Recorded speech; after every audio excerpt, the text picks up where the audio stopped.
Buenas tardes. Vamos a empezar. Buenas tardes. Yo soy Teresa García. En nombre de la Comisión Permanente de la Hermandad Obrera de Acción Católica os doy la bienvenida. Un saludo también a los representantes de compañeros y compañeras que vienen de la JOC, de Cáritas, de Justicia y Paz, de la Conferencia Episcopal, también a los medios de comunicación que nos acompañan, ¿no? 13TV y la COPE. Muchas gracias por acompañarnos esta tarde en el acto de presentación del libro Ahora más que nunca, el compromiso cristiano en el mundo del trabajo. Una publicación de Ediciones OAC, editada por Abraham Canales y por mí misma, con la importante novedad de que el Papa Francisco firma el prólogo. Ediciones OAC es nuestro humilde proyecto editorial al servicio de la evangelización del mundo del trabajo y de la promoción de la cultura y la espiritualidad obrera, siendo esta una tarea esencial de la OAC y de sus militantes. Ediciones OAC edita 2 libros al año que se suman a un conjunto de publicaciones en forma de revistas, de cuadernos de análisis y reflexión, desde una mirada cristiana del trabajo humano y del bien común.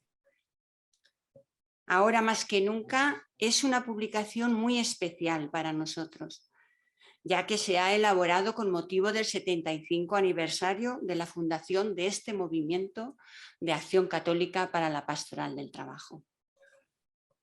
En él se recoge la experiencia de compromiso con el mundo del trabajo, en especial con aquellos trabajadores y trabajadoras más empobrecidos, la experiencia de cerca de medio centenar de militantes cristianos de la OAC en sus distintas dimensiones: la vida comunitaria, el cultivo de la formación y la espiritualidad, el compromiso en el trabajo, el compromiso socioambiental, el compromiso político, la dimensión internacional o la importancia de las publicaciones en la difusión y la extensión de la misión y la promoción de una cultura del cuidado y del encuentro. El 3 de noviembre de 1946, hace ya más de 75 años, en la Basílica de la Milagrosa de Madrid tuvo lugar el nacimiento de la OAC, un encargo que la Iglesia hacía a Guillermo Rovirosa para la evangelización del mundo obrero. Recordando esta fecha y dando gracias por estos 75 años de vida compartida y comprometida, hemos ido celebrando a lo largo de este último año una serie de actos por todo el país, como decimos, para poner en valor esta larga historia de fidelidad a Jesucristo y de servicio al mundo del trabajo, y para impulsarnos a continuar esta labor con las fuerzas renovadas. Queremos seguir tendiendo puentes y derribando muros. Hoy es una oportunidad más para ello.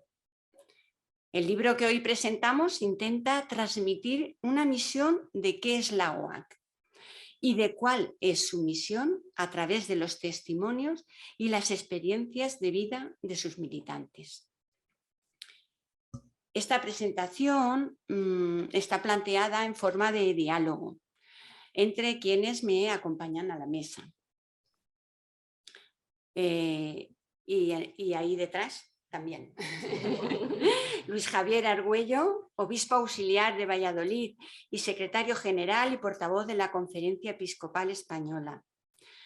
No puede estar en este momento de manera presencial, ya que se encuentra recluido, ¿no?, en casa y recuperándose, ¿no?, de ese dichoso COVID. Gracias a las personas que podéis hacer posible esta transmisión, ¿no?, esta conexión, y que pues Luis Javier esté aquí también con nosotros continuamente. Bienvenido. Bien hallados. Buenas tardes. Unai Sordo, secretario general de Comisiones Obreras. Bienvenido. Gracias. Maru Mejina, militante de la diócesis de Jaén y actual presidenta de la OAC. Bienvenida también. Muchas gracias. Por mi parte voy a plantearé algunas preguntas, pero eso no agota, ¿no?, las posibilidades de intercambiar impresiones o aclarar dudas entre vosotros. ¿Vale, Luis? Lanzaré una pregunta común a los tres.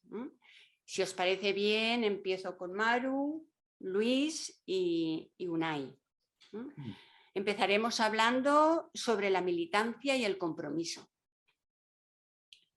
Decía Galeano que mucha gente pequeña, en lugares pequeños, haciendo cosas pequeñas, pueden cambiar el mundo. Mi pregunta es, ¿qué personas necesitamos para cambiar el mundo? ¿Qué claves en la militancia hay que cuidar? ¿Y qué destacaríais de las experiencias concretas que presenta este libro? Bien, pues buenas tardes. Bueno, creo que está claro que las personas que necesitamos son personas que tienen que estar a contracorriente de este sistema, ¿no? Y que tienen una serie de valores claros de generosidad, de solidaridad, y los tienen acentuados, ¿no? Los tienen profundizados de alguna manera. Creo que las personas que necesitamos tienen que ser de un perfil parecido al de las personas que han hecho estos testimonios que conforman el libro que presentamos hoy. Y son personas que tienen una serie de características claves, ¿no? Una de ellas es su coherencia como ser cristiano y obrero. Es algo que yo creo que sinceramente es una característica común a todos los militantes que nos define. La militancia supone siempre entrega, y esto es entrega a una tarea. La tarea que nosotros llevamos a cabo es siempre la de ser iglesia en el mundo obrero y ser mundo obrero en la iglesia. Y hay otras claves tan importantes quizás como esta. La primera, yo destacaría el compromiso, porque es la respuesta que tenemos para cambiar esta sociedad, ¿no? Para humanizar esta sociedad. Un compromiso que hacemos presente en el mundo obrero y que en él lo que intentamos reflejar es que no podemos vivir como algo normal lo que no es normal. Y además de no ser normal, es una injusticia. Y es todo aquello de la precarización, el empobrecimiento del mundo obrero, la falta de derechos. Hay otra característica que es la formación, y para los militantes cristianos la verdad es que la OA surgió para formar militantes obreros cristianos. Entonces es un pilar fundamental y consiste en poner en diálogo nuestra vida con la fe, nuestra vida cotidiana. Eso nos impulsa a trabajar por la caridad política, lo que nosotros llamaríamos seguir el camino de la bienaventuranza. Y aquí el gran tema es el trabajo, no puede ser otro. Y es el trabajo como tema central porque es lo que dignifica a la persona. Otra característica es nuestra eclesialidad. Nosotros estamos llamados, decíamos como lema en nuestra Asamblea General anterior, a construir iglesias en las periferias del mundo obrero. Pues tenemos este encargo de la iglesia, de construir esa iglesia, ¿no? Entonces queremos seguir siendo fieles a ese compromiso, seguir siendo movimiento especializado de la acción católica que está presente en el mundo obrero, ser iglesia que cuida en las periferias del mundo obrero, cuida a las personas, a los hermanos y hermanas que sufren las condiciones de vida y trabajo del mundo obrero, y acompañarlas para analizar qué les pasa y por qué les pasa eso que les pasa. Es decir, para ir a la raíz de cuáles son los problemas que vive el mundo obrero, que sufre el mundo obrero, ¿no? Y para que sean ellos siempre sujeto protagonista de su cambio, porque no podemos ser los demás. Tenemos también una aportación más que hacer a la Iglesia, y es colaborar, trabajar por esa Iglesia sinodal que queremos ir creando, en la que caminamos en común, y nosotros en concreto lo que le tenemos que preguntar al mundo obrero es qué espera de nosotros y de nosotras. Y quizás envolviendo un poco todas estas características, para nosotros está la espiritualidad. Una espiritualidad que nos lleva a seguir siendo signo de comunión, tanto en la sociedad como en la Iglesia. Y es una espiritualidad que nos lleva a ir construyendo la justicia del reino de Dios, o un mundo mejor, que podríamos decir en lenguaje laico, ¿no? Y que esto lo tenemos que hacer siempre junto con otras organizaciones, con las organizaciones del mundo obrero, para empujar propuestas políticas que lleven hacia el bien común. Yo creo que todas esas características definen a los militantes que han expresado su testimonio en este libro.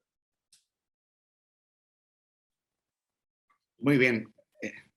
Teresa, me parece que me tocaba a mí, ¿no? Si quieres. Sí, muy bien, Luis. En primer lugar, pues enhorabuena, tanto a la UAC por los 75 años y a ti, Teresa, y Abraham por haber recopilado todos estos testimonios para que esta enhorabuena se haga acción de gracias, que es una expresión también, yo creo, típica de la vida de la UAC, ¿no? Entrando a la pregunta que has hecho, a las pistas para poder dialogar, yo creo que hoy recuperar la militancia, y lo digo recuperar, aún hablando delante de militantes, ¿no?, es algo muy importante, ¿no?, porque quizás estamos dominados porque nuestros compromisos tengan la característica de un voluntariado. Hoy hay elogio del voluntariado y bendito sea Dios, y al mismo tiempo alegrándome de que haya personas que quieran dedicar parte de su tiempo, parte de su vida a una causa benemérita, ¿no? Pero la militancia yo creo que supone la comprensión de una entrega que abarca toda la existencia, que se plantea, como ya también ha referido Maru, porque por otra parte está en los testimonios que se recogen en el libro, la importancia de plantearse las causas de los problemas y la importancia que tiene también en una vida militante, algo que la OAC se plantea desde el inicio, por lo menos en las expresiones de Guillermo Rovirosa, ¿no?, que importa más la formación de personas que la realización de acciones, ¿no?, que es más decisivo ir a lo importante que a lo urgente, ir a las causas que solo a las consecuencias. Yo creo que la militancia, cogiendo también otra expresión que ha dicho Maru al final de su intervención, tiene mucho que ver con espiritualidad, y me gustaría decir esto no solamente por un aspecto de decir, soy obispo y cómo no voy a hablar de espiritualidad. No, es que yo creo que hoy una de las cuestiones decisivas en el mundo en el que vivimos es que el sistema económico está teniendo la capacidad enorme de ofrecer una mística, de ofrecer un estilo de vida, podríamos decir una espiritualidad, si valiera esta expresión, ¿no?, de modelar una determinada manera de comprender la persona, de poner por delante las emociones, los sentimientos, de jugar con los deseos, de manipular la conciencia. Y precisamente por eso yo creo que es tan importante para la vida militante el cultivo de una espiritualidad. En definitiva, la militancia no deja de hablar de un combate. Yo entiendo que hablar de combate no es muy popular, ¿no?, y que por eso funciona mejor hablar de voluntariados, que parece más pacifista, más irenista, ¿no? Pero realmente en muchas de las problemáticas que tenemos hoy día hay un verdadero combate entre lo que pueden ser los intereses del dinero, los intereses de las cosas y los intereses de las personas, o el bien de las personas, ¿no? Incluso desde el punto de vista de la espiritualidad cristiana, podríamos decir que la vida cristiana se entiende también como un combate entre el anuncio del reino, entre el seguimiento de ese pequeño cordero que quita el pecado del mundo, y las bestias y su dragón que nos dibuja el libro del Apocalipsis, ¿no? Por eso yo resalto este subrayado de la importancia de la militancia, igual que subrayo de las aportaciones de los militantes que escriben en el texto y de la propia historia de la OAC, la importancia de que el militante sea una persona que crezca, como decía el propio Guillermo Rovirosa, hacia abajo, en humildad, en pobreza y en sacrificio, porque solo desde ahí es posible formar equipos militantes que vivan una verdadera comunión de vida, una verdadera comunión de bienes, una verdadera comunión de acción, ¿no? Y el compromiso, y termino, yo creo que es muy importante que el compromiso, que sería donde situamos nuestras acciones en el espacio y en el tiempo, ante los hechos concretos que ocurren, ante las necesidades que nos muestran las personas con las que queremos estar en el mundo, en este caso todo lo que supone el mundo del trabajo, ¿no? Los trabajadores y demás, ¿no? Pues hace falta que ese compromiso se sitúe dentro de un plan. Y el plan, en nuestro caso, podríamos decir, es el plan revolucionario del reino de Dios, y el plan, yo creo que en el mundo del trabajo, en este tiempo tan sorprendente de cambio de época, me parece a mí que hay un desafío grande en una nueva comprensión de la empresa y en un planteamiento, aunque nos parezca un plan muy a largo plazo, de una forma nueva de comprender también las relaciones económicas, las formas de producir y de distribuir lo producido. Esto es un desafío muy grande, ¿no? Pero los 7 años que dedicó Guillermo Rovirosa desde que fue apartado de la dirección de la OAC en el 57 hasta que muere en el 64, están dedicados precisamente a un diseño de un sistema de cooperatismo integral, a una verdadera propuesta en la época que le toca vivir a Guillermo Rovirosa, de verdadera transformación, donde el cambio de época realmente comienza, podríamos decir. Y es en ese momento cuando Guillermo Rovirosa dice ahora más que nunca, ¿no? Que es el título de este libro y que es su lema, y que Guillermo Rovirosa dice ahora más que nunca, cuando le apartan de la OAC y cuando le pilla un tranvía y se le lleva por delante media pierna y tiene que llevar una pata de palo. Y en ese momento es cuando Guillermo Rovirosa dice ahora más que nunca, ¿no? Ahora más que nunca es un momento de vivir la vida como militancia, como un combate, que es un combate espiritual, pero que también es un combate político, por trabajar por la dignidad de cada persona, de cada trabajador y por el bien común. Gracias, Luis. Unai. Bueno, pues lo primero, lógicamente, dar las buenas tardes a todos y a todas, y agradecer la invitación para poder participar en este acto de presentación de un libro, que siempre creo que es una gran noticia, pero sobre todo de poder compartir reflexiones de alguna manera a abuela pluma sobre, sobre temas que a mí me parecen de muchísima importancia y de muchísima trascendencia, ¿no? Quiero felicitaros a las personas que habéis editado el libro, a Teresa y a Abraham.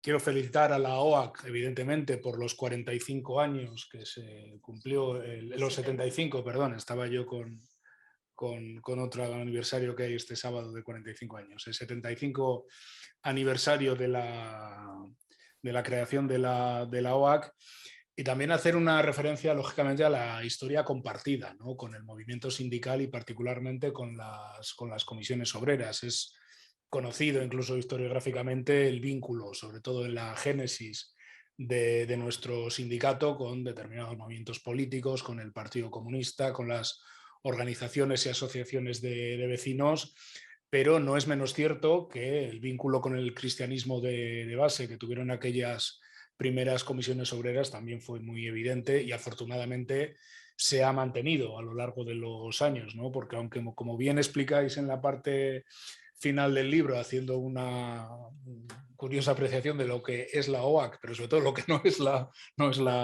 OAC, aunque la OAC evidentemente ni sea ni aspira a ser un sindicato, pero sí compartimos militantes. En el libro, de hecho, he podido comprobar que hay unas cuantas personas que declaran su participación o su propia militancia en las comisiones obreras, ¿no? Tengo aquí varios nombres apuntados, no los voy a leer, alguna de ellas incluso conozco, ¿no? En fin, se plantea algo que yo creo que es de la máxima vigencia, aunque, como bien ha dicho Luis Javier Argüelles, al que aprovecho para enviar un saludo, aunque no esté aquí físicamente, Yo creo que es muy importante en estos tiempos algo que él ha dicho, recuperar la militancia, ¿no? Porque yo creo que quizás hemos vivido una época en la que incluso en los espacios de participación ciudadana, de participación política o de participación sindical, se ha habido un cierto espejismo, una cierta, ¿cómo diría? Obnubilación por la tecnocracia participativa que venía un poco a minusvalorar el papel de la militancia. Y yo creo que estamos viviendo tiempos, yo voy a plantear una reflexión, donde algunas de las irrupciones de movimientos y de ideas que yo creo que pensábamos ya superadas, ¿no? De carácter reaccionario, de carácter incluso atrasista, por llamarlo de alguna manera, les estamos dando una explicación, creo que excesivamente simple, cuando a veces la explicación creo que tiene más que ver con la desvertebración que existe en las sociedades contemporáneas y me explico, ¿no?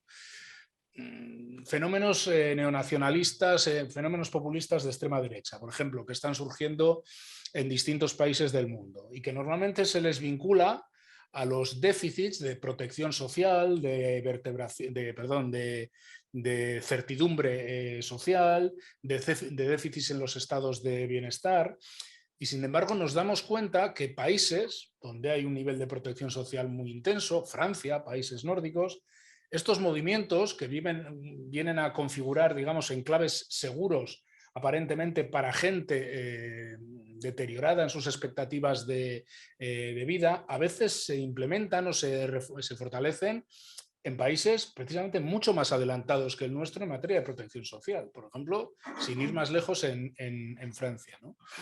Y creo yo que no será tan simple el silogismo entre niveles de protección social, niveles de certidumbre y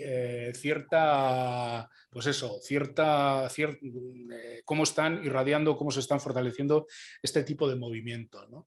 Yo creo que hay algo que está fallando en las sociedades contemporáneas, y es que hemos avanzado a un enorme proceso de individualismo, de individualización y de desvertebración social, que creo que es donde determinados movimientos que buscan salidas simples y normalmente salidas donde buscan culpables simples a los problemas, entran mejor entre la gente y entre la gente trabajadora y entre la gente más impactada por los vaivenes de la economía y por la propia inestabilidad del mundo y por la propia pérdida de expectativas, que allí donde hay vertebración y donde hay militancia.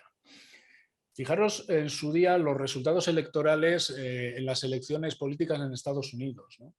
Donde se habló de cómo Donald Trump había sido capaz de aglutinar los descontentos de los trabajadores de las zonas desindustrializadas, que de alguna manera veían en una opción neoproteccionista, aunque la liderara este señor, este personaje, una opción política digna de votarse, ¿no? Y sin embargo había bastante diferencia entre aquellos centros de trabajo donde había sindicalismo organizado y los centros de trabajo donde no había sindicalismo organizado.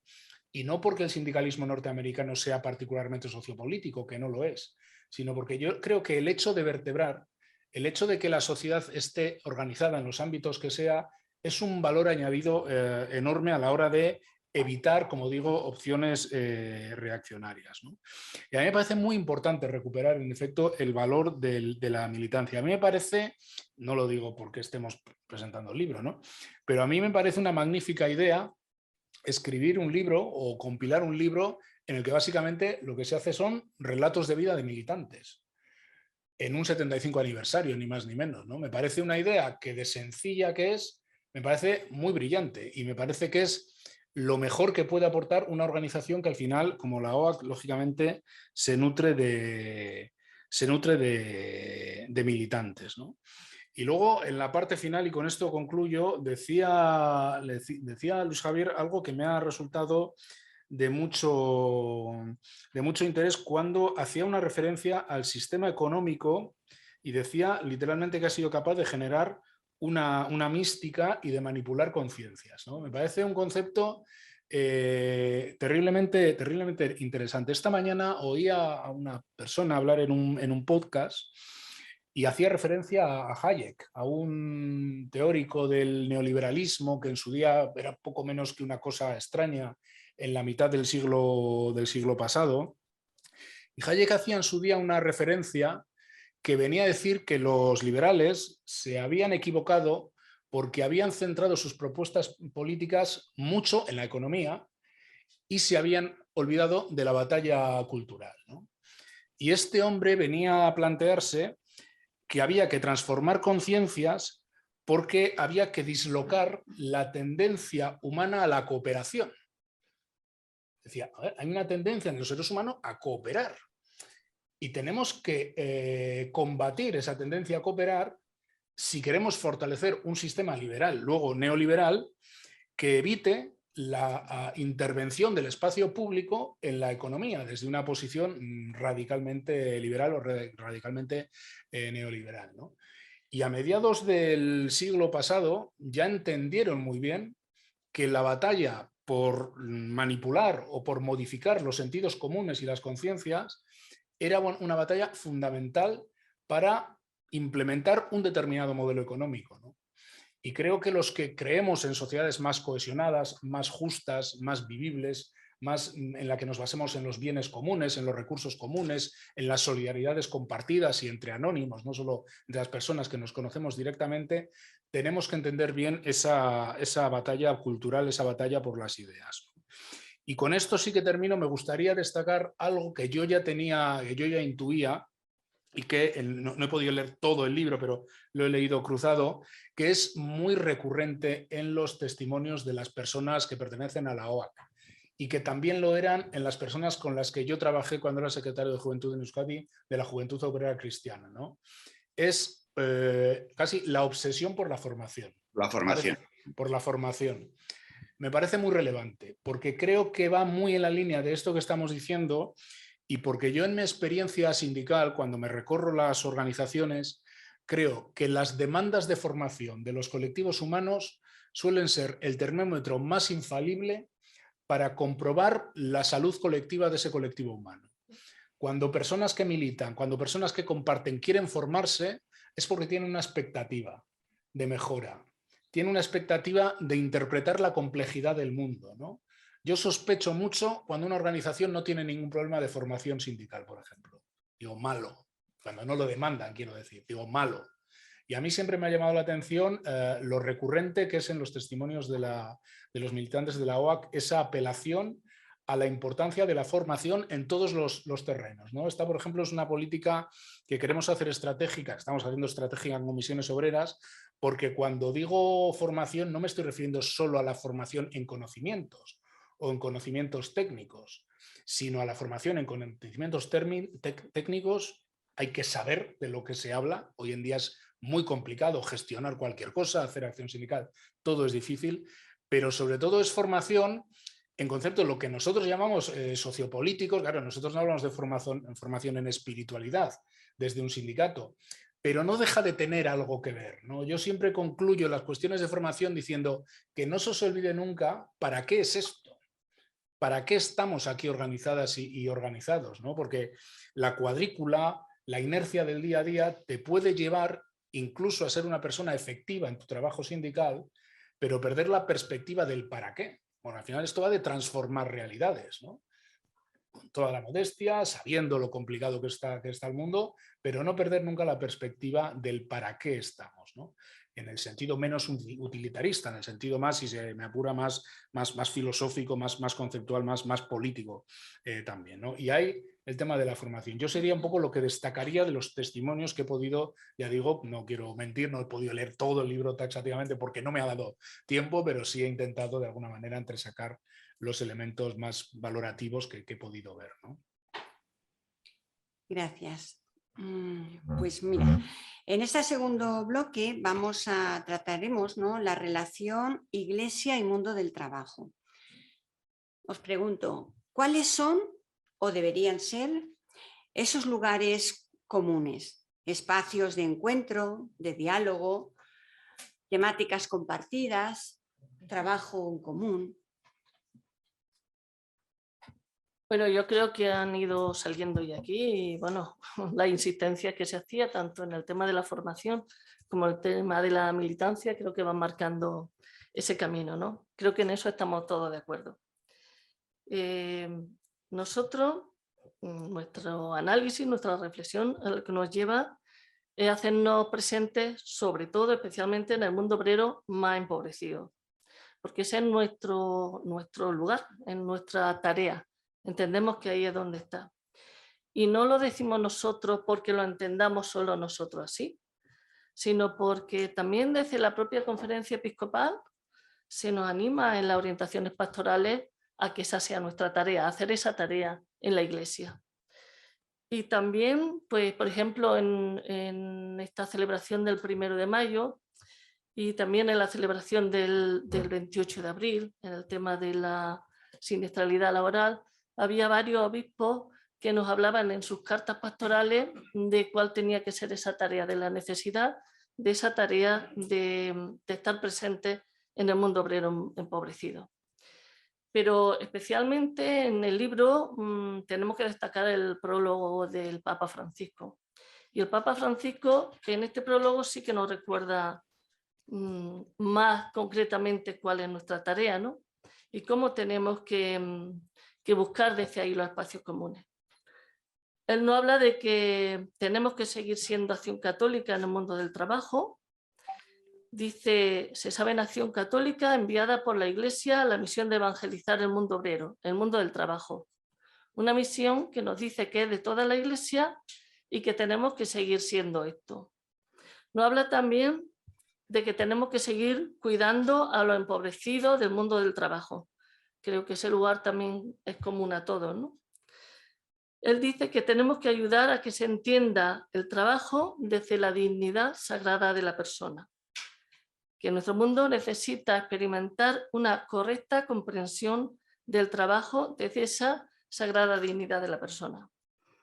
Y dice que sigamos impulsando la cultura de la solidaridad, que sigamos con esa cultura tejiendo historias de amor de Dios con la humanidad, a través de historias personales como las que componen el libro, que sigamos siendo iglesia en medio de la vida obrera, con historias de encarnación y de abrazo. Y nos pide también que la Iglesia esté presente desde los hombres y mujeres que entregan su vida para crear otro mundo, otra sociedad, ¿no? Dice por último que la Iglesia sigue necesitando de nosotros. Él dice de ustedes. Sigue necesitando de hombres y mujeres que saben que su entrega es necesaria, aunque no vean el fruto, que su vida sembrarse y desvivirse para que otros puedan vivir. Yo creo que todo esto es lo que necesita el mundo para que realmente cambie desde abajo, ¿no? Y creo que esos son los espacios de encuentro que tenemos que dialogar y que tenemos que impulsar. Yo quiero comenzar afirmando que el principal, más que espacio de encuentro, sino el cauce del encuentro, somos las personas, ¿no? Maru decía antes que la OAC estaba llamada a ser presencia de la Iglesia en el mundo obrero y presencia del mundo obrero en el seno de la Iglesia. Entonces yo creo que ahí está el principal encuentro. Pero eso que puede parecer una salida por la tangente, aunque me parece decisivo, el que en la Iglesia nos reconozcamos pueblo entre los pueblos, que no estemos encerrados en el cenáculo, que no vivamos de manera anónima, luego nuestra presencia en los diversos ambientes e instituciones en donde estamos.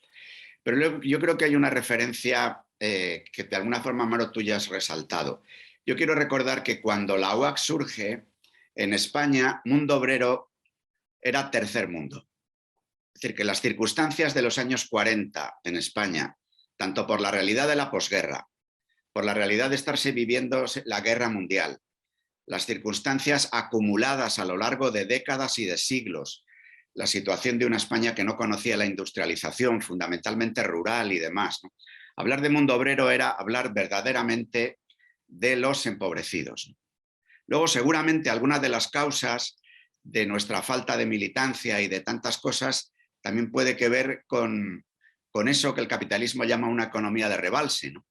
Las cosas, el nivel de vida surge para todos, nos acomodamos a determinadas formas de vivir y demás, y queremos salir adelante solo pensando en clave de reivindicación de lo que consideramos que son nuestros justos derechos, ¿no? Pero yo creo que la fidelidad a los 75 años de historia de la OAC es caer en la cuenta de esa dimensión que Maru recordaba ahora, de los empobrecidos, de los trabajadores que viven en circunstancias más peores, ¿no? Para empezar, los que ni siquiera tienen trabajo, para empezar, los de las condiciones laborales, pero sobre todo, en una economía globalizada, no podemos dejar de olvidar a los trabajadores, a las trabajadoras de otros lugares del mundo. En estos días está siendo de actualidad los preparativos últimos para el Mundial de Qatar. En la construcción de los estadios para el Mundial de Qatar, dicen, la verdad es que yo no lo tengo comprobado, no sé si UNAI y las comisiones obreras lo sabrán, que han fallecido por accidente laboral, llamémoslo así, entre comillas, y con unas condiciones laborales salvajes en la construcción de los estadios del Mundial de Qatar, casi 7.000 personas, ¿no?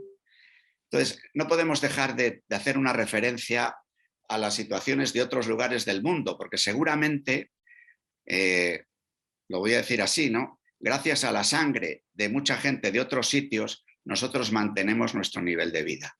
Entonces, esa referencia que está en la raíz de la OAC, tercer mundo, mundo obrero, pobres de entre los pobres, pues tiene para todos nosotros una llamada muy singular en este momento, ¿no? Y que por otra parte expresaría lo que una presencia católica pues quiere ofrecer, ¿no? Porque una perspectiva católica es siempre una perspectiva universal, ¿no? Desde esa universalidad vista, como lo estaba comentando ahora, en la realidad, cuál es la situación de los trabajadores de otros lugares del mundo, que además tiene tanto que ver con el internacionalismo. Por eso a mí me produce mucha pena, querido Unai, que a veces las organizaciones sindicales españolas os hayáis vuelto tan nacionalistas, ¿no? Digo de los nacionalismos internos, ¿no? Nacionalismos catalanes, nacionalismos vascos, ¿no? Cuando la llamada fuerte que recibimos es a un internacionalismo cada vez mayor. Nosotros diríamos a esta perspectiva católica. Pero también la perspectiva católica entendida en la integralidad de lo que los hombres y mujeres del trabajo precisan, ¿no? Que es ver la comprensión de la persona, la importancia de la familia. Al fin y al cabo hablamos del proletariado, de la familia, de la posibilidad de abrirse a la vida, y luego, por supuesto, las condiciones laborales, ¿no? Condiciones laborales que a veces tienen que ver también con condiciones de vivienda, que tienen que ver con tantas cosas, ¿no? Es decir, aunque es normal, y en los testimonios de los casi 50 militantes que están en el libro, cada uno está en un sector, en un lugar de trabajo concreto, y es lo suyo, pero yo creo que todos tenemos que caer en la cuenta de una perspectiva integral, ¿no? De que no se puede resolver solo el problema que afecta a este aspecto sin caer en la cuenta de cómo está interrelacionado con la economía global, con otros sectores. Es verdad que luego lo que vamos a poder hacer es poco o muy concreto, según las fuerzas de nuestras manos. Esos son los compromisos concretos. Los compromisos pueden parecernos pequeños, aunque abarquen toda nuestra vida, pero hemos de situarles en el horizonte de un plan, y el plan tiene que ser católico, ¿no? Tiene que ser, por decirlo ahora con palabras del Papa Francisco, con las que termino, tienen que ser de ecología integral y tienen que ser de fraternidad universal, para lo cual hay que cultivar la amistad, ¿no? Y en ese sentido, si los militantes de la OAC, en los sindicatos, en las fábricas, en los lugares de trabajo, fueseis capaces de cultivar una amistad cívica con vuestros compañeros de trabajo que abriese a la fraternidad universal, qué bien. Gracias, Luis.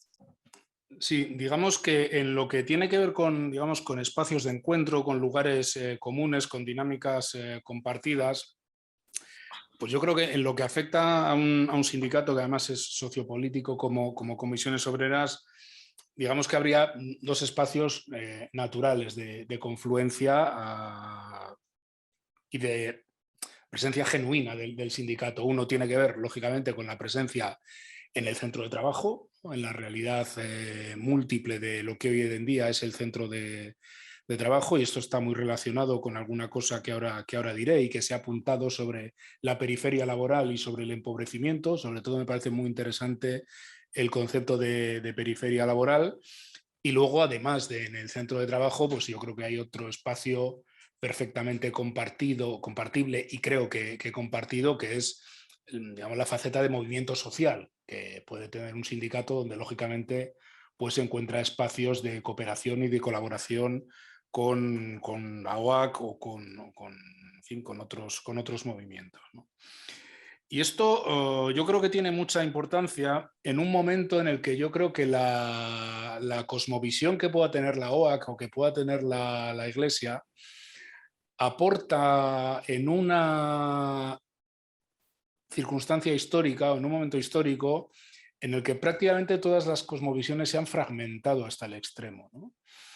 Donde uno de los grandes problemas para interpretar que lo que me pasa a mí tiene una relación con lo que le pasa al de al lado y que lo que le pasa al de al lado, aunque esté incluso del otro lado del mundo, afecta a lo que me pasa a mí, parte de esa ruptura de las visiones que algunos podrían llamar ideológicas o de las cosmovisiones del mundo, que tienen que ver también con una definición del nosotros, que es también algo muy importante en estos tiempos, ¿no? Estamos en un momento en el que, en efecto, la economía se ha globalizado, las realidades geopolíticas están íntimamente relacionadas, pero cada vez estamos más amenazados por una reducción del nosotros, ¿no? De aquellos con los que compartir solidaridad, de aquellos con los que establecer un estado de bienestar, de manera y forma que una parte de los nuevos neonacionalismos precisamente no tienen por qué ser necesariamente contrarios al mantenimiento de estados sociales de protección social, sino que los ligan a lo que ellos entienden por el nosotros, por los nacionales, ¿no? Esto quizás no pase tanto en España, pero sí pasa, por ejemplo, los movimientos de extrema derecha en Francia y en otros países, ¿no? Que sitúan mucho ahí el foco, ¿no? A mí me parece que en un momento en el que todos los procesos productivos se han fragmentado, esa pugna entre la fragmentación y la cosmovisión tiene que ver con lo micro y con lo macro. Tienen que ver que hoy en día trabajar en una empresa en la que estás rodeado de empresas que trabajan en red y en el mismo sistema productivo, en la misma generación de bienes y servicios, intervienen trabajadores en situaciones absolutamente dispares, los fijos, los indefinidos, los subcontratados, los autónomos dependientes, los falsos autónomos, los de o las de el trabajo en plataforma. Es decir, buscar ligazones de interés común es terriblemente complejo para un sindicato. Y donde yo creo que no se puede apelar solo al interés material demostrable, sino hay que buscar lo que seguramente vosotros y vosotras llamaríais intereses espirituales y lo que nosotros quizás podamos estar buscando, pues eso, en intereses, no sé cómo denominarlo, ¿no? Que vayan más allá de solo la conceptualización material del interés, sino en esa configuración más sociopolítica, un poco por ahí, ¿no? Lo que planteaba Luis Javier sobre Qatar es rigurosamente así.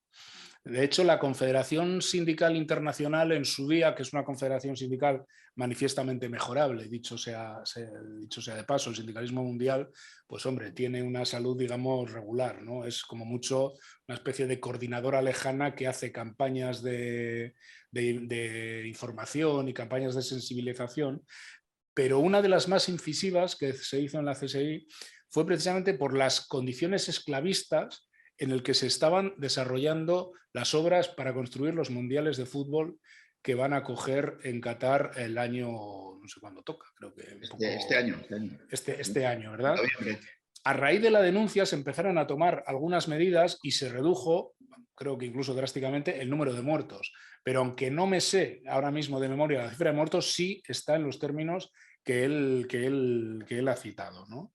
Y yo creo que ahí tenemos espacios, como digo, de lugares comunes, de espacios de encuentro y de dinámicas compartidas, ¿no? No comparto, ha hecho una afirmación el obispo que no comparto para nada. Yo además soy vasco y vamos, es de las primeras veces que me llaman nacionalista, porque precisamente, en fin, lo hubiera tenido bastante más fácil seguramente en mi territorio, ¿no? Yo creo que el nacionalismo ahora mismo a mí me parece un movimiento político peligroso, desde el momento en que es una amenaza de fragmentación de espacios políticos que creo que precisamente lo que conviene es integrar y federalizar para poder domesticar medianamente, si se me permite la expresión, un sistema económico que hace bastante tiempo se soltó las bridas y se soltó las riendas de la democracia, ¿no? Y por tanto creo que cualquier espejismo de carácter de repliegue, de carácter nacionalista, de carácter de limitar ese nosotros con el que compartir espacios de intervención pública, de intervención social, de intervención política, es un error conceptual y es más bien reaccionario, ¿no? Pero bueno, yo es la manera que tengo de entender este movimiento político, que por otro lado es muy efectivo para gestionar, para gestar, como digo, espacios de autorreconocimiento colectivo, que a veces las propuestas más racionales y más racionalistas tenemos serias dificultades para implementar, sobre todo en momentos como los actuales, que, como digo, yo creo que la sociedad está muy, muy fragmentada. Bueno, parte de lo que nos está ocurriendo tiene que ver con cómo se está fragmentando la propia percepción de la información, esta especie de mundo en el que cada uno vive una realidad paralela diametralmente distinta a la que vive el de al lado, porque se informa en espacios cada vez con menos mediadores de información, porque están en cuestión prácticamente todos los espacios de mediación democrática, ¿no? Yo creo que tiene mucho que ver unas cosas con la otra, ¿no? Por eso termino y vuelvo donde empezaba. Yo creo que aquellos espacios de militancia que mantenemos una cierta cosmovisión del mundo es fundamental, aunque no sea idéntica a la cosmovisión, pero eso es lo de menos. Pero la cuestión es tener una cosmovisión del mundo que nos permita tratar de ligar los intereses en sociedades cada vez más diversas, y donde esa diversidad no puede ser que derive en sociedades más fragmentadas, ultracompetitivas, y donde una parte de la sociedad aspire más bien a mejorar su situación respecto al que viene por detrás, a blindarse del que viene por detrás, en lugar de buscar un cambio, ¿no? Trascendente y un cambio global en la sociedad, ¿no? Gracias, Unai. Bien, por último veremos, ¿no?, qué retos se nos presentan en un futuro próximo, ¿no? ¿Cómo podemos dar respuesta a ese mundo obrero empobrecido desde la OAC, desde la Iglesia y desde el sindicato? Bien, pues nosotros entendemos con lo que hablaba anteriormente, pues que tenemos que seguir siendo lo que somos, ¿no? Que se nos llama eso, a seguir siendo lo que somos. Actualizar este mensaje en el día a día, que es el mensaje del encuentro de Jesús con el mundo obrero. Y bueno, esta celebración del 75 aniversario de la OAC, en que hemos hecho memoria agradecida de tantas vidas, pues también nos lleva a entusiasmarnos, a seguir animándonos con esta tarea, ¿no? A seguir estando presentes ahora más que nunca en esta realidad del trabajo. Nuestra tarea está en el Tajo, y creo que el Tajo lo han nombrado ellos también, ¿no? Nosotros lo hablamos en la oración que cada día le hacemos a Jesús Obrero, y se lo pedimos de esta manera. Le decimos que tu reino sea un hecho en la fábrica, en los talleres, en las minas, en la mar, en el despacho y en nuestras casas. Y eso lo decimos pues como a modo de resumen, ¿no?, de todas las realidades que necesitan pues de un mensaje de esperanza, y que son muchas, por desgracia, ¿no? Son todas esas realidades las que son encarnación de la vida de los militantes, ¿no? Y además estamos ahí encarnados porque estamos convencidos de que lo que no hagamos nosotros no lo va a hacer nadie. Y son estas realidades que hablábamos de la precariedad laboral, de los trabajadores pobres, de los parados y las paradas, de la exclusión que supone ese estar parado, ¿no? La falta de seguridad y salud en el trabajo, los accidentes, la siniestralidad laboral que nombrábamos, la falta de condiciones dignas laborales, sobre todo de las mujeres, de los jóvenes, de los inmigrantes, la falta de pensiones dignas, los desahucios de las familias por falta de ingreso económico o de trabajo decente, la vida en los barrios ignorados, que no tiene nada que ver con el resto de la ciudad, estas realidades en las que nos encarnamos y que hacemos también a través de las organizaciones. No son realidades a las que lleguemos y en las que estemos solos, sino que lo hacemos pues, a través de nuestra participación y nuestro trabajo en los sindicatos, como decía Unai, en la AMPA, en los partidos políticos, en el movimiento vecinal, en las asociaciones obreras. Por eso, y yo creo que además por todo lo que se ha dicho aquí, ¿no? En el que hemos visto que compartimos pues, una cosmovisión, decía Unai, en la que hace falta pues, otro proyecto, otra antropología, otra manera de entender el mundo y otra manera de entender pues, que la economía y la empresa tienen que estar al servicio de la persona, que tiene que estar en el centro, ¿no?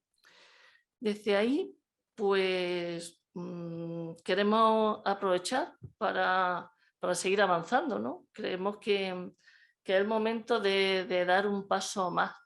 Estamos aquí en este espacio, aunque no en la misma mesa, pero estamos, pues por una parte, don Luis, que es el secretario de la Conferencia Episcopal Española, está Unai, que es secretario general de uno de los sindicatos mayoritarios, y creemos que es un momento también para decir que hace falta que sigamos creando estos espacios, ¿no?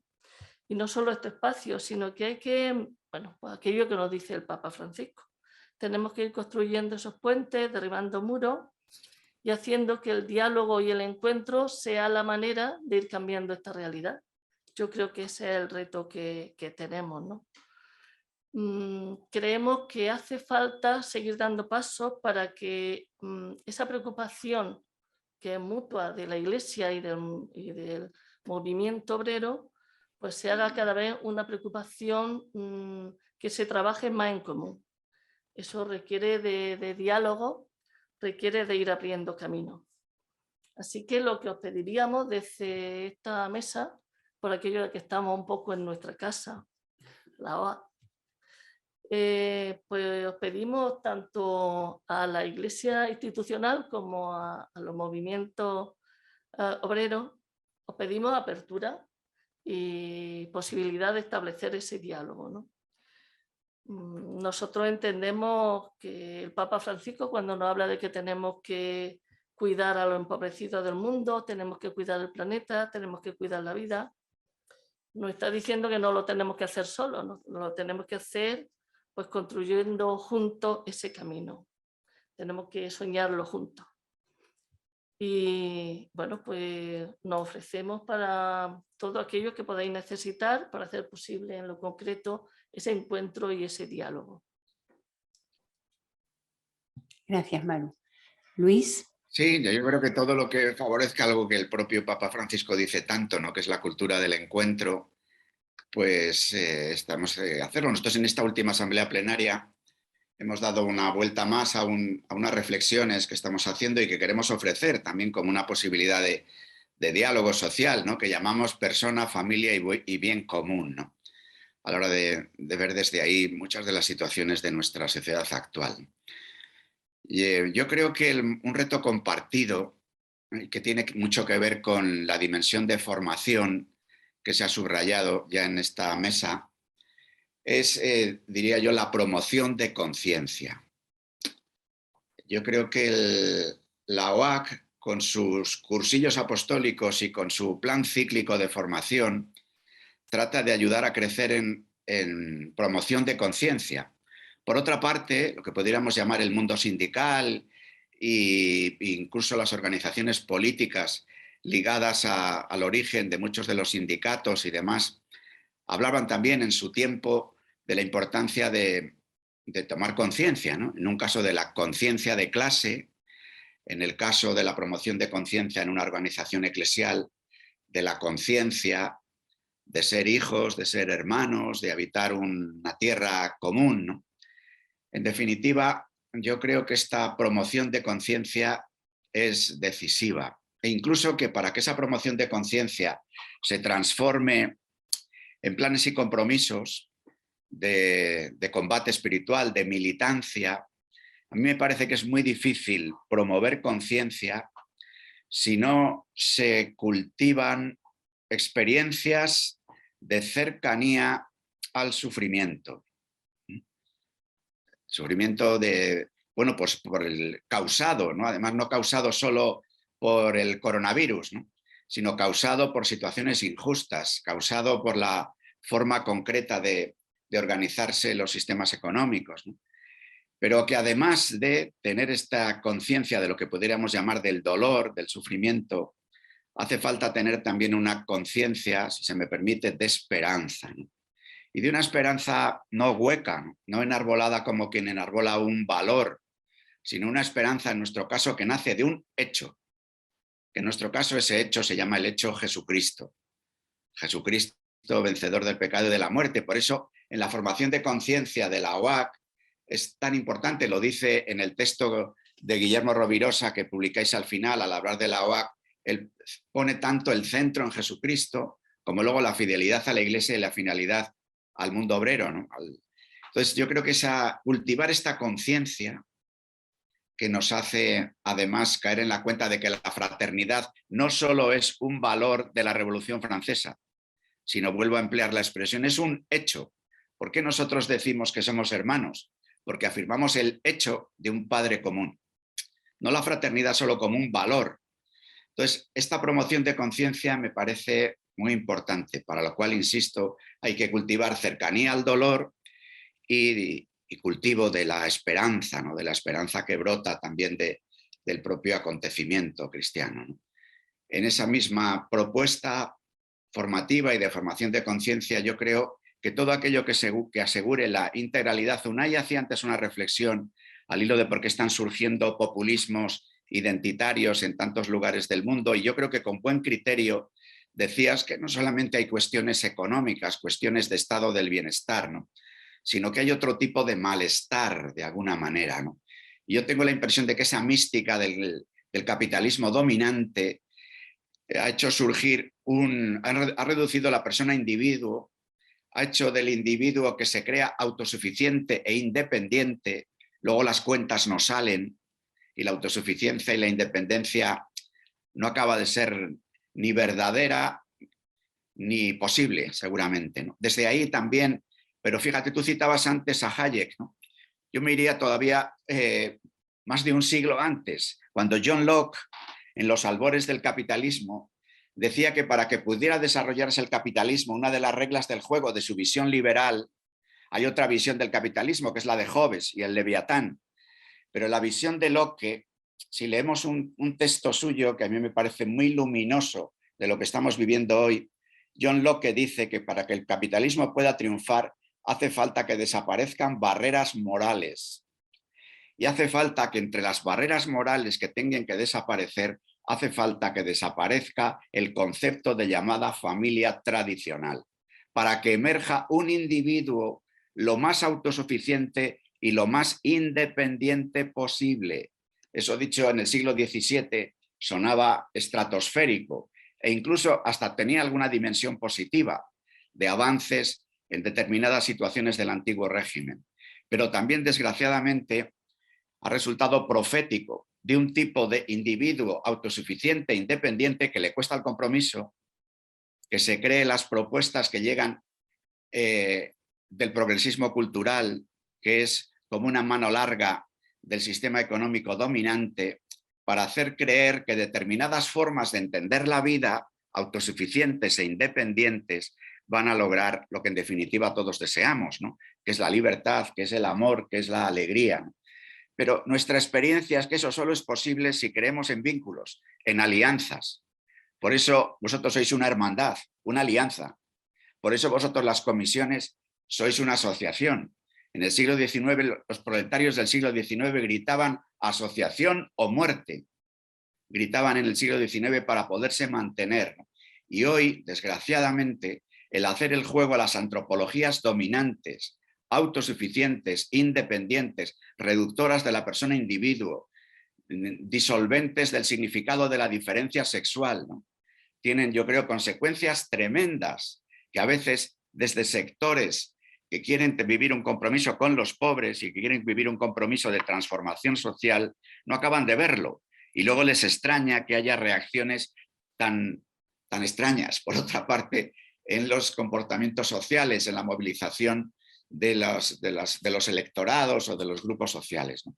Yo insisto, la promoción de conciencia de lo que significa ser persona, hombre, mujer, hijo, hermano, ciudadano, trabajador, empresario, promoción de conciencia. Gracias, Luis. Unai. Sí, se nos plantea un poco respuestas a este mundo empobrecido y desde el ámbito más socioeconómico, más sindical, más laboral, yo situaría algunas cuestiones, ¿no? En primer lugar, que en mi opinión no se puede desligar ni mucho menos la evolución de las conciencias, la creación de conciencia, de la relación que se mantienen con las condiciones materiales de vida, ¿no? Y me intento explicar. Yo creo que gran parte del creciente individualismo, de la creciente percepción de autosuficiencia ficticia, tiene que ver con que las políticas económicas de todo tipo que se han hecho en las últimas décadas han sido unas políticas terriblemente performativas. Voy a poner un ejemplo que no tiene nada que ver con lo que estamos hablando aquí hasta ahora, pero quizás sí. Las políticas de desarrollo urbanístico en las grandes ciudades. Claro. Si se impulsan barrios a unas distancias amplias de los centros urbanos, se impulsan barrios donde viven un montón de personas, barrios grandes, sin una dotación de infraestructuras suficientes, de transporte público suficiente, de centros ambulatorios de sanidad primaria en tiempo y forma y de centros de formación, evidentemente, de educación pública. Si esto no se hace o se hace tarde, se está induciendo una determinada manera de configurar redes sociales en esos barrios muy distantes y muy distintas a las que podíamos tener en los antiguos barrios. Claro. Se está incitando un nivel de consumo determinado para transportarse en transporte individual que, añadido a la hipoteca de un piso, genera una determinada vivencia de los costes de la vida y de la relación con el trabajo y con la reivindicación en el trabajo. Es muy difícil reivindicar con la amenaza de una hipoteca de 1.200 euros. Es muy difícil, y con la amenaza de un despido. Se induce a la suscripción de seguros médicos privados ante la insuficiencia del sistema público.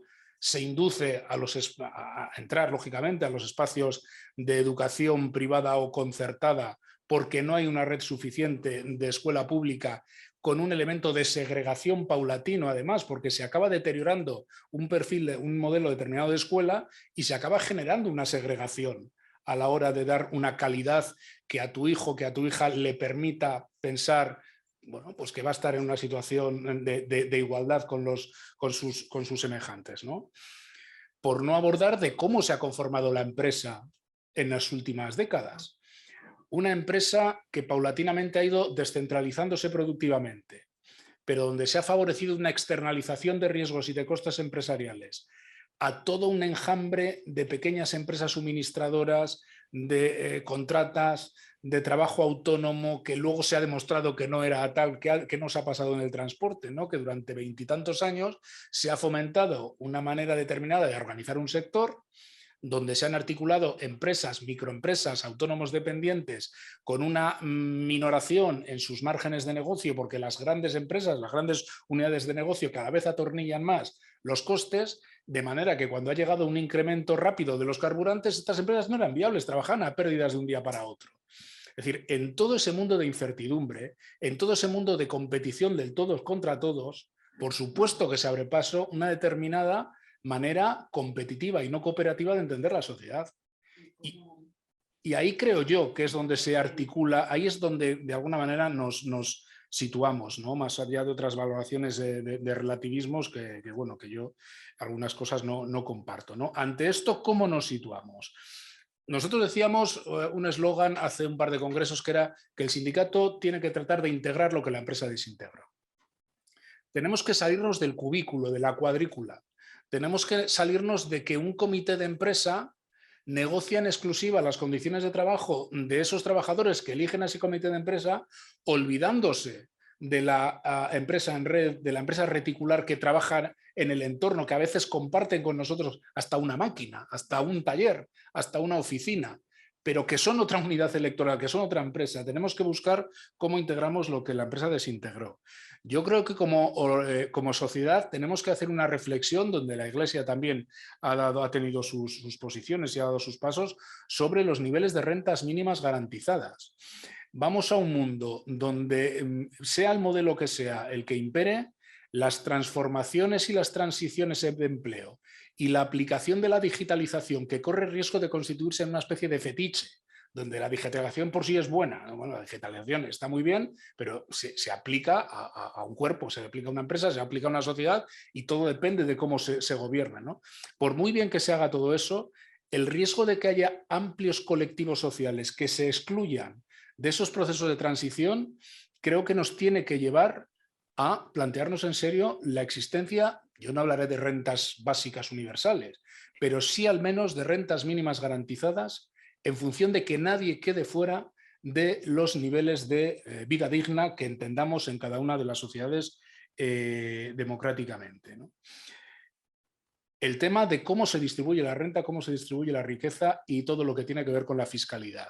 Si en algún elemento se configura más claramente esta pugna dialéctica entre las cosas que aquí estamos hablando, es en los mensajes fuerza que, por ejemplo, se hacen respecto a la fiscalidad. La frase hecha de el dinero donde mejor está es en el bolsillo de cada uno de los ciudadanos es la frase que puede estar en el frontispicio de esta sociedad que tiende a hacer creer a los ciudadanos que pueden ser autosuficientes. Claro. Y que le meten al ciudadano o a la ciudadana en la ficción de que por que le rebajen 10 euros del IRPF en su nómina, con eso va a compensar los bienes comunes que ponemos en común para la solidaridad anónima, que al final eso y no otra cosa es un estado de bienestar, ¿no? Y por último, yo creo que hay que recuperar no solo las solidaridades entre anónimos, sino las sociedades intergeneracionales, ¿no? Las solidaridades, quiero decir, intergeneracionales. Ese concepto de que somos porque nos hicieron y estarán los que hagamos como sociedad, ¿no? Que creo que rompe también, bueno, inercias de solo vivirse cada uno desde su experiencia personal y su experiencia del minuto y resultado, por explicar por utilizar una expresión gráfica, ¿no? Y eso también explica o deja de explicar qué modelo, por ejemplo, de pensiones quiere un país.